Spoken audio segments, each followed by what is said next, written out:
Well, everybody, I thought you'd be in black, by the way. welcome to Loserville. Don't say, by the way, we're not Loserville. Welcome to Loserville. Don't listen to her. Look what I got. Look what I downloaded today.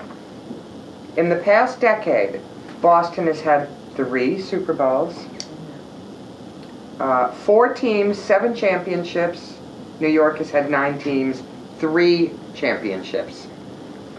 Excuse me. That's it. We'll take it. Well, I don't want it to be about Boston versus New York anyway. It's just But it who is. likes But to it lose? is. No, first of all, it's one thing to lose, but it's another thing to play crappy and lose, and play We're sorry. rank We're sorry. amateur and lose. Yeah, It was a very difficult game. Not for me. It was not as bad as the last Super Bowl loss, because that to me we should have won. This one we had no right to win. And to our fans who don't live in New England, it's hard to live in New England. You can't. You have to be here to understand the frenzy. It's encompassing. Many All-encompassing. towns have it, but I think New England and New York, a lot of the Midway. I mean, I think Chicago has tremendous passion Oh for yeah, sports. sure. But we are not well. you know, you've met us. And it stinks. I don't like it. But you know what? I'm okay. I'm okay with it. Move on. You're back. Oh yeah. 2 Even weeks that of night. spring training. I mean, that's something. Yeah, that's good. But the Red Sox, I'm not very excited about. No, But I know, anyway, I but know. you know what? Normally, I'm really down in the dumps. This time, I was like, well, all right, move on. I think I'm growing up. Finally, at the age of 55, I'm growing up. But It's been so it was a hard, crappy, very, very hard, crappy but Super Bowl. I wore my highest black for rated. you. I Sweet. mean, you know. I wore red, white, and blue for the Patriots. Why? But it was not. Obviously, the game stunk. I thought the ads were awful. Just awful. Can I tell where's you? that memorable great ad? I don't remember one. Not a one. And I remember the Clint Eastwood ad. Well, I mean, also and that's they took, getting a lot of crap they right took now. Really? Well, they're saying that it's almost like an underground Obama movement to justify the money he gave to bail out the auto industry.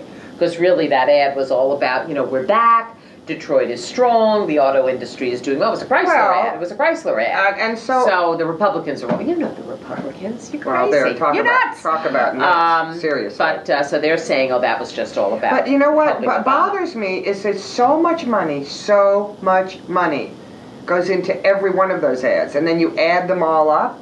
How much money, how much brain power, how much creativity, how many people sit in rooms over the course of how many months. That's the best they could do?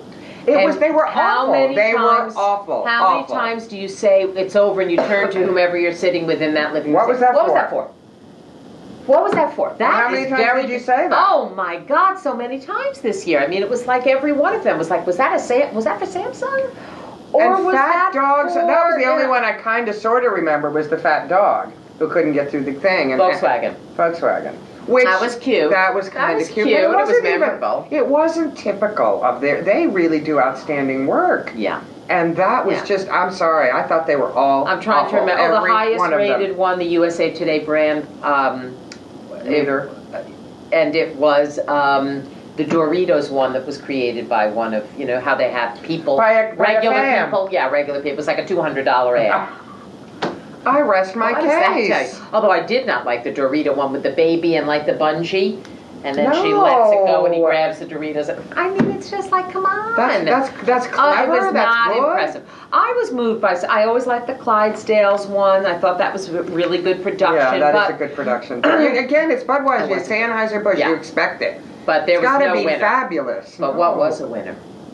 Madonna. I thought she was good. great. I mean, she looked I didn't a like little, the costumes. I didn't like the dress. Yeah, she went out of her way not to have a wardrobe malfunction. Right. Like up to and here. to have no cleavage showing nothing at all. Nothing. She looked like and of course she's not as attractive as CeeLo in his outfit. But those no arms, cleavage. her arms. Her guns, as Her they say. body. Her whole body. Her body is amazing. Talk about a boomer in shape. I thought she was shaky though on her feet, and they said she had like either she'd had an twinged injury, recent injury hamstring or something, right. and she was shaky on those walking down those stairs. It was worrisome, yeah.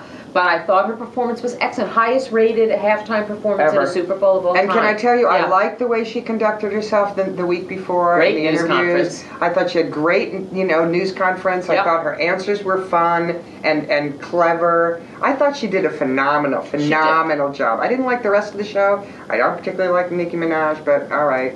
And MIA giving the finger. I think that they was were not trying necessary. to appeal to too many. Well, what they were trying, I mean, audiences. here's a 53-year-old woman trying to remain relevant in a young world, so she brings Nicki Minaj and MIA, two rappers, and CeeLo. I think it made total sense, actually, what she was Didn't like trying it. to do, to span the ages, I mean, what was it? Was it The Who? And, well, all I know is in the past we've had some very dated acts that have not really resonated. I think she did a really good job of really appealing to all demographics. I like her. I always like her. I thought I it like was a everything great about show. her. And I think she's probably one of the most talented people ever. Yeah, Anywhere, she's great. ever. And now today's brouhaha from Miss Giselacy, as they're Yeah. calling it, Giselacy.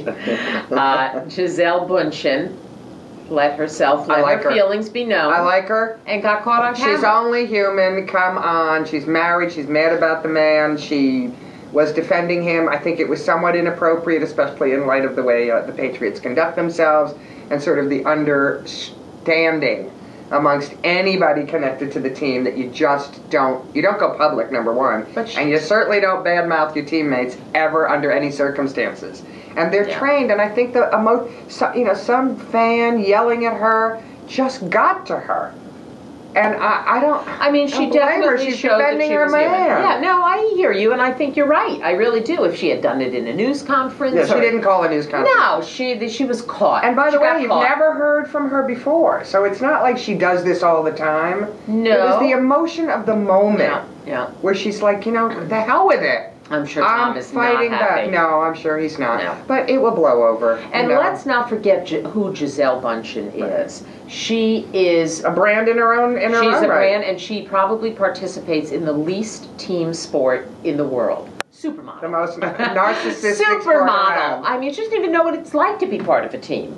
If her mascara is running, she's going to throw that makeup person under the bus, honey. She's not going to take one for the team and say, well, the fish rocks at the head, so it's my fault. This is a woman who doesn't understand team. I know, but so I think she's married to a man who really does. Well, yes. And she's got to pay a little more attention to it. But frankly, that moment, that comment, I didn't mind. And her little letter that made it to the front page of you can't blame New her York for Post. that. That was, listen, if you were doing something and I said to my friends, pray for Anne-Marie, it's a really important time in her life.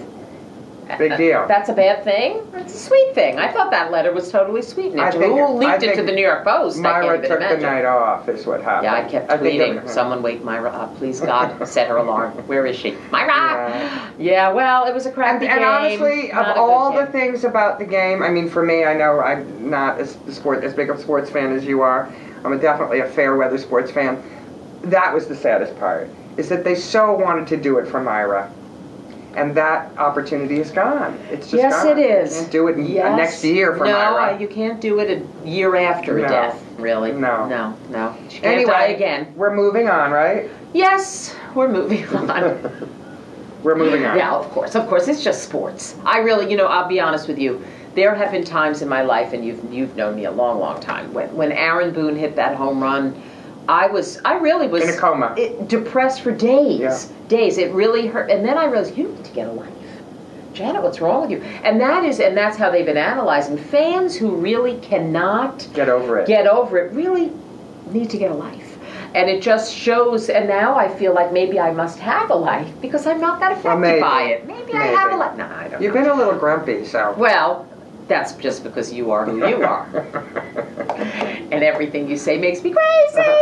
But no, that's okay. And I have been holding my tongue, by the way. It's over. It was a much less than Super Bowl for those of us here in New England. Congratulations to our followers who are Giants fans. Not really. She doesn't mean it. I do. Congratulations. Of course I do. In fact, my brother, who's an ardent Yankees fan, ardent, when Aaron Boone hit that home run, I called him and congratulated him. Between gritted teeth, but you have to do that. You have to step out of it all and say, good for you. A couple of things that are really more important, truly more important? Your new grandniece? Grandnephew? Sorry. Adam. Adam Shine. Congratulations to the parents. Congratulations And to Bennett and Jen Shine, my nephew and niece-in-law, on their brand new babies, like 6 And your days old. sister? And my sister, first grandparent? Grandma Carol and Grandpa Bert. I can't believe that they're grandparents. And may I say, let's pray for our sweet Marissa. And Austin Swayze. Our wonderful staffer. Who's, by the way, been with us more than due anyone. date is today. Due date is today. The baby is just, it's like it's at her ankles now. She goes, it's hanging lower and lower. I can't even walk. The poor darling. I think the baby weighs 12, 13 She's been to pounds. the hospital 12 times. Yeah. She said she's so embarrassed she may have to home birth. I don't blame her. She can't keep going to the hospital. They keep sending her home. I think today's the day. You go, girl. Actually, right now. Could I be. said go in and beg, pray, cry Yeah. that they induce you. Yeah. Because this hope is so. a woman who honestly cannot take it anymore. No. So Nor can we. here's to The all emails. the new babies. Goodbye, Patriots. Hello, Adam and little Swayze person who we don't yet know who it's going to be, boy or girl. But that's the good news. And we'll see you next week. Well, will we? Yes. So you want to? Oh, you know what we're going to do? We're going to take a week off because we'll come back for the Oscars. We're going to try and hit some of the bigger event stuff. And so the next big one She is thinks the we're Oscars. boring, actually. She thinks we're boring you. If anybody weighs in, if anybody actually weighs in, I'll be very impressed. Okay, very good. Speak to you at the Oscars. Take care.